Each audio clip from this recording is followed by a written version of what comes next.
Bismillahirrahmanirrahim.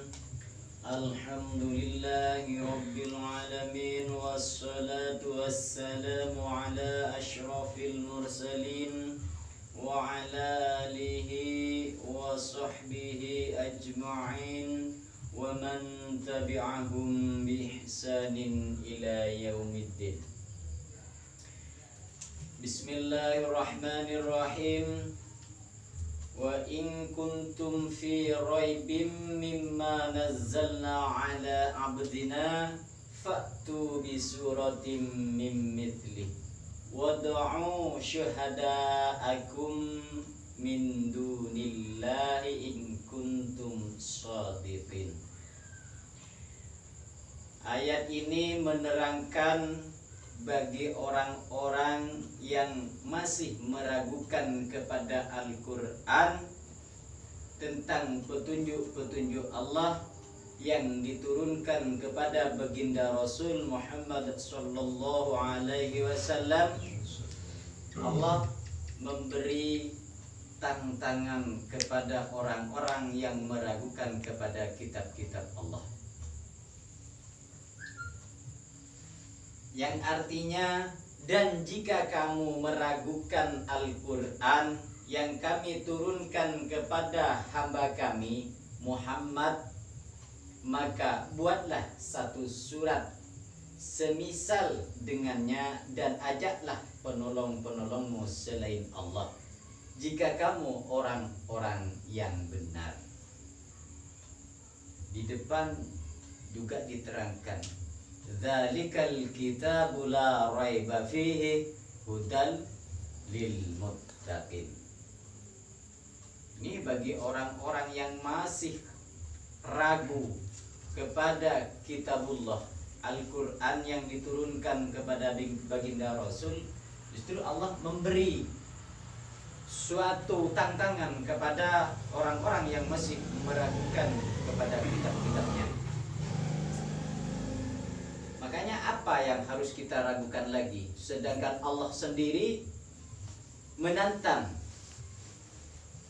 firman-Nya kepada orang-orang yang membangkang, yang ingkar, yang diterangkan di depan kafir, munafik, musyrik, dan lain-lain. Itulah maksud dari semuanya.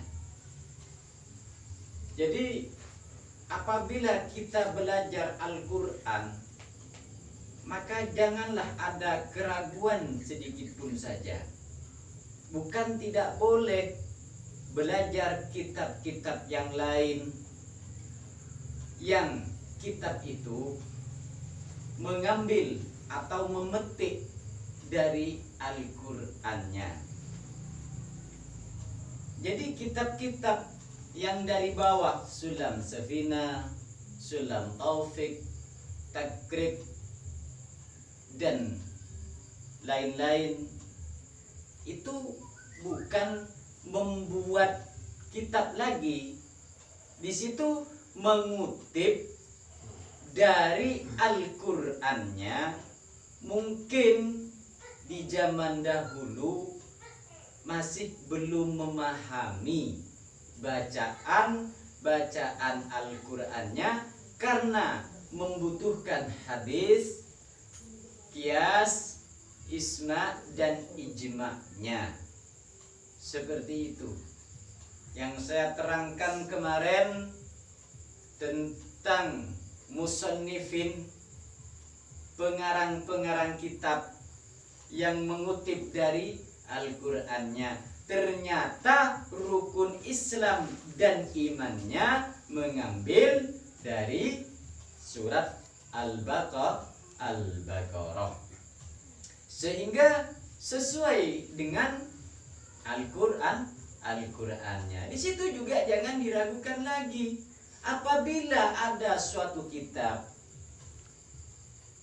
yang tidak menyimpang dari kutipan Al-Qur'an, di situ tidak diragukan juga. Apabila tidak ada pada Al-Qur'annya, tidak usah dipakai. Karena di sini Allah menerangkan pada firman-firman yang lain yang membangkang kepada kitab Allah yang seharusnya menjadi peraturan kepada seluruh makhluk, terutama kepada insani yang paling amat sangat dimuliakan oleh Allah Subhanahu wa ta'ala. Sehingga pada firman-firman Allah khusus bagi orang yang membangkang ada tantangan. Kemudian surat yang hampir sama tadi yang saya baca adalah di surat Al-Baqarah ayat 23. Kemudian surat Yunus ayat 38 juga menerangkan. Bismillahirrahmanirrahim. Am yaquluna iftarah qul fa'tu bisuratim mithlihi wad'u man istata'tum min dunillah in kuntum shadiqin. Apakah pantas mereka mengatakan dia Muhammad yang telah membuat-buatnya? Katakanlah, buatlah sebuah surat yang semisal dengan surat Al-Quran, dan ajaklah siapa saja di antara kamu orang yang mampu membuatnya selain Allah, jika kamu orang-orang yang benar. Kalau di atas dengan yang di bawah ini sama, cuman kalau yang bawah surat ini menerangkan karena Nabi Muhammad mensiarkan Al-Qur'annya disangka atau dituduh oleh bagi orang-orang yang ingkar kepada kitab Allah, dituduh membuat sendiri. Sehingga ada tantangan lagi. Silahkan membuat semisal Al-Quran kalau kamu bisa, tapi ternyata tidak akan bisa. Jadi penuduhan kepada beliau, oh Muhammad itu buat sendiri kita. Padahal itu wahyu yang diturunkan kepada Nabi Muhammad yang lewat Jibrilnya hak dari Allah.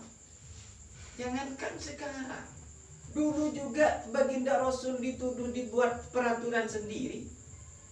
Apalagi sekarang, seakan-akan apabila ada penerangan yang asli pasti akan dibenci. Karena memang lawan kata baik itu buruk. Kemungkinan besar seperti itu. Jadi apabila seseorang menerangkan kebaikan, penilaian adalah keburukan. Jangankan sekarang, mulai zaman dahulu baginda Rasul menerangkan yang sebenarnya, ini yang asli peraturan dari Allah yang harus dijadikan akhlak kepada insani, buat sendiri peraturan. Padahal itu sangat jelas sekali bahwa yang disiarkan oleh beliau adalah kebenaran. Tapi apa negatifnya? Kesalahan, kebaikan, keburukan. Jadi beliau tetap dianiaya. Justru yang menganiaya bukan orang lain, paman-pamannya sendiri, sepupunya beliau, kerabat-kerabat beliau, lebih-lebih yang luar. Nah, di situ yang harus kita betul-betul pelajari.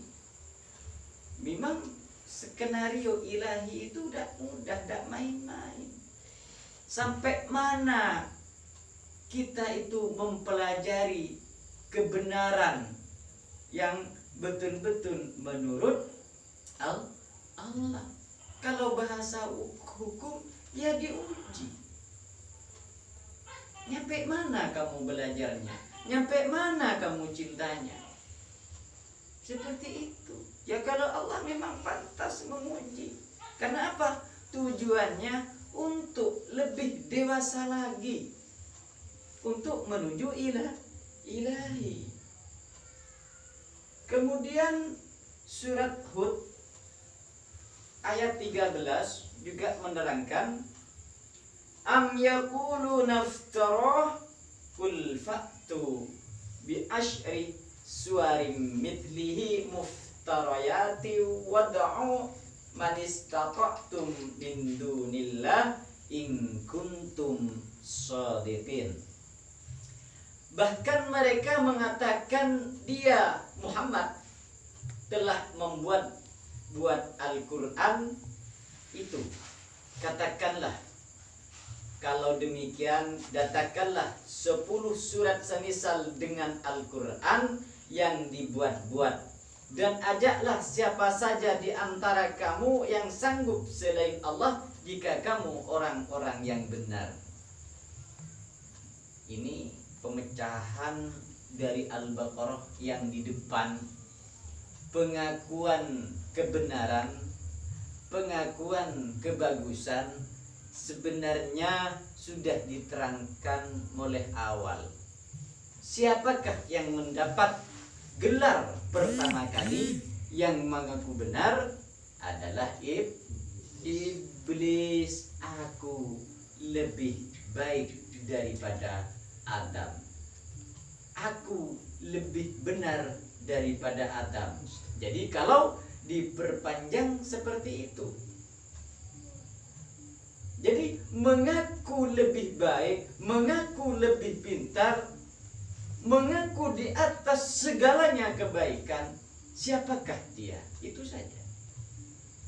Jadi kalau dipikirkan dengan bahasa iblis yang tidak ada wujudnya, diketahui ternyata kewujudan itu terletak kepada manusia yang selalu mengaku baik. Na'udzubillah.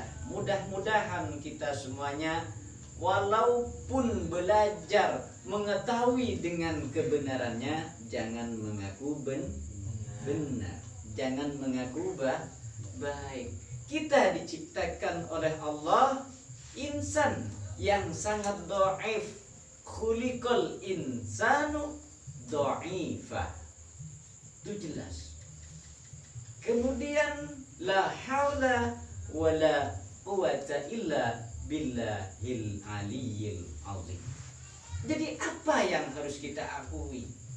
Sedangkan kita insan yang diciptakan oleh Allah sangat amat dhaif, sangat amat tidak mempunyai upaya daya kekuatan kecuali kekuatan Allah. Semuanya mari kita kembalikan ke awal pada surat Al-Fatihah. Alhamdulillahi Rabbil Alamin. Maksud yang menentang pada kitab Allah di situ, yang ingin merubah peraturan Al-Quran, ingin dirubah menjadi baru. Maksud dan tujuannya di situ, sehingga Allah memberi bahasa tantangan. Tapi Allah tetap memberikan tantangan. Di surat kemudian Al-Baqarah ayat 24 ditantang lagi oleh Allah yang mau menentang. Fa illam taf'alu wa lan taf'alu fattaqun naral lati waquduhan nasu wal hijara uiddat lil kafirin. Jika kamu tidak mampu membuatnya, dan pasti tidak akan mampu, maka takutlah kamu akan api neraka yang bahan bakarnya manusia dan batu, yang disediakan bagi orang-orang kafir. Hanya jelas sudah, tidak akan mampu. Silahkan firman Allah, jikalau ingin merubah, tidak akan bisa. Hanya di depan terus diulang-ulang. Supaya apa? Tujuan, maksud dan tujuan belajar Al-Quran, supaya tidak ada keraguannya lagi, sehingga bahasa tantangan, firman-firman menentang kepada makhluknya. Oh, Allah yang punya semuanya, pantas kalau Allah lah yang menentang. Tapi kalau kita jangan menentang, karena kita tidak bisa membuat.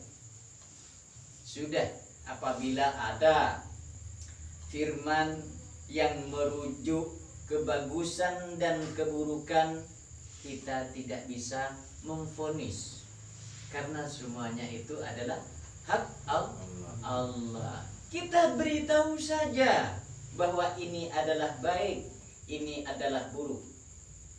Ketentuan antara surga dan neraka biar Allah yang mengatur segalanya. Sehingga pada firman di surat At-Tahrim ayat 6 diperintahkan oleh Allah, ya ayyuhalladzina amanu qu anfusakum wa ahlikum nara wa quduhan nas wal hijarah.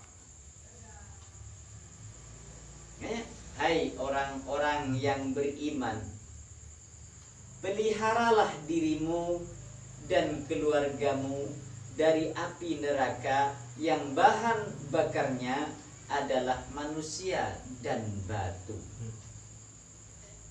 Makanya ini sangat jelas. Yang merubah seakan-akan peraturan itu adalah hawa nafsu mereka-mereka yang ingin merajalela, yang ingin mengatur kehidupan manusia, seakan-akan peraturan Allah tidak benar. Jadi makanya disuruh jaga. Nar di sini yang ada pada kita adalah hawa nafsu yang harus kita jaga, sehingga tetap tidak akan meragukan peraturan-peraturan Allah, firman-firman Allah, akan menjadi akhlakul karimah seterusnya, karena bisa menjaga hawa nafsu bermacam-macam. Apabila Allah sudah memberikan barokah macam-macam, Allah memberikan barokah secara ilmiah, ilmu pengetahuan, sehingga beliau-beliau akan menjadi kesombongan. Setelah Allah memberikan barokah duniawi, juga akan menjadi kesombongan, angkara murka, iri, dengki, dan sebagainya. Kenapa? Tidak bisa menjaga hawa nafsu pada kita yang dimaksud nar. Ya kalau besok urusan besok.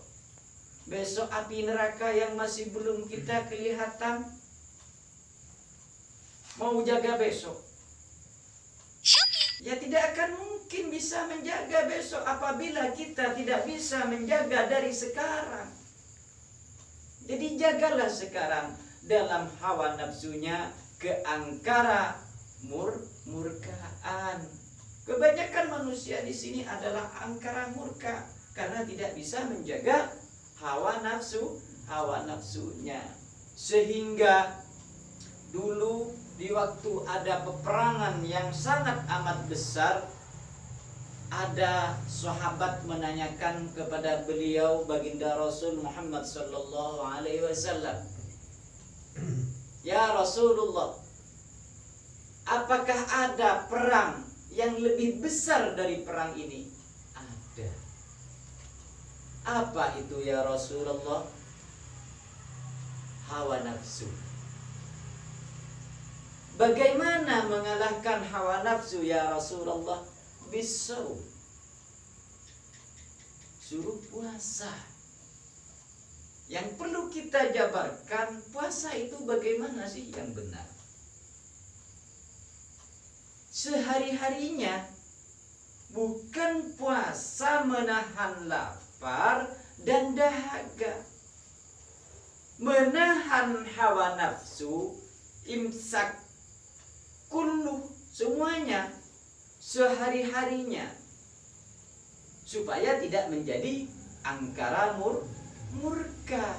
Makanya kalau kita ingin mengalahkan hawa nafsu, harus puasa. Penjabaran dari puasa adalah imsak, yang harus kita menahan segala angkara murka dan iri dengki. Disitulah maksud dari hawa nafsu. Banyak sekali bagi orang-orang yang diberi barokah kepintaran, sehingga bermacam-macam peraturan akan dirubah dengan ilmu pengetahuannya yang diketahui oleh dirinya, sehingga menyimpang, nyeleweng, bukan mengambil yang sebenarnya.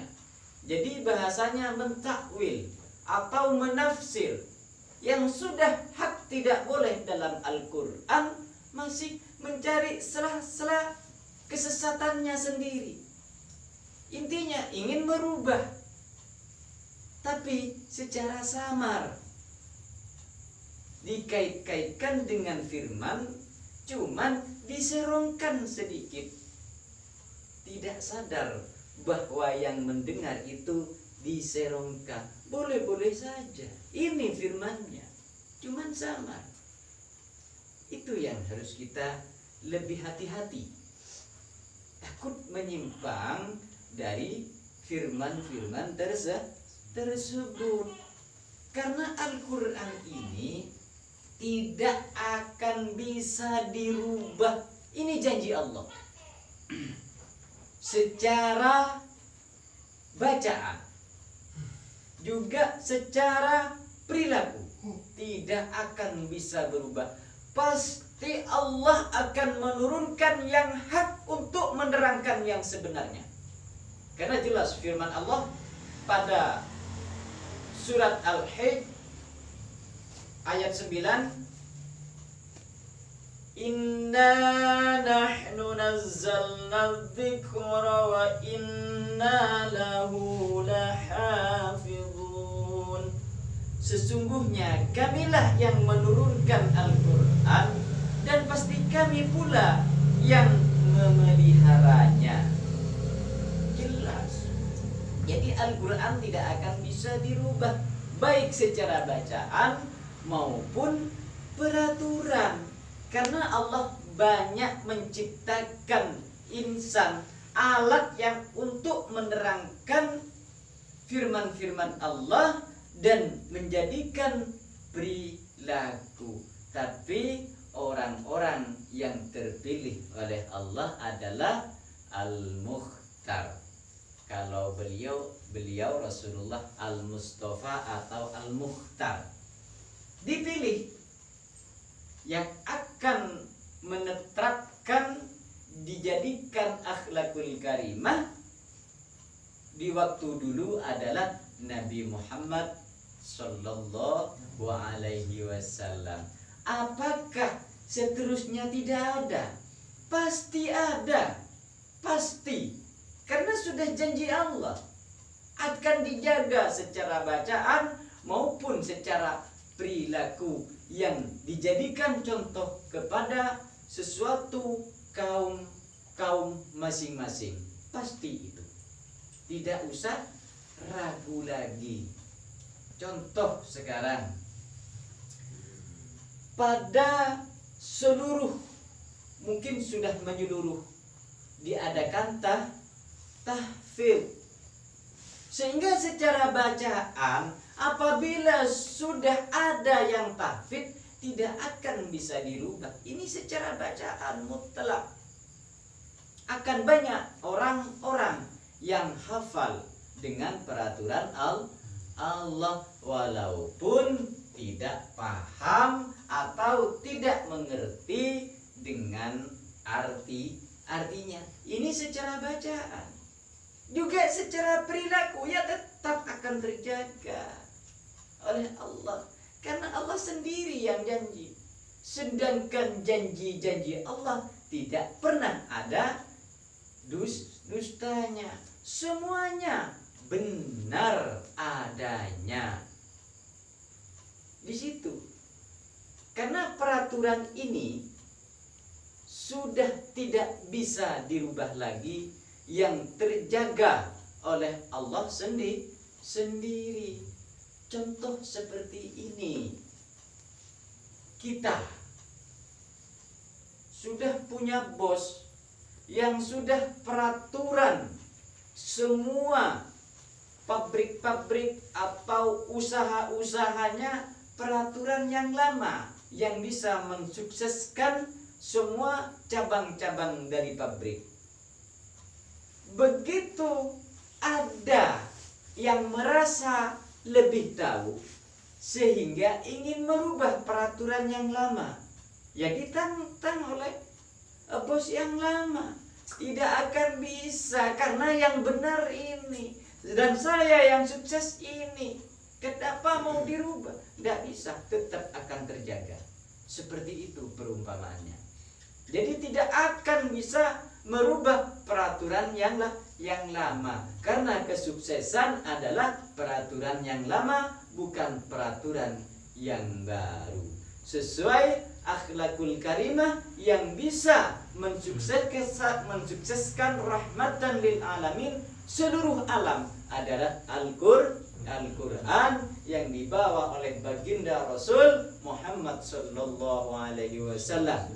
Sehingga sampai sekarang walaupun kita semuanya mungkin seluruh alam tidak ada yang mengetahui atau kenal berhadap-hadapan dengan beliau, khusus umatnya.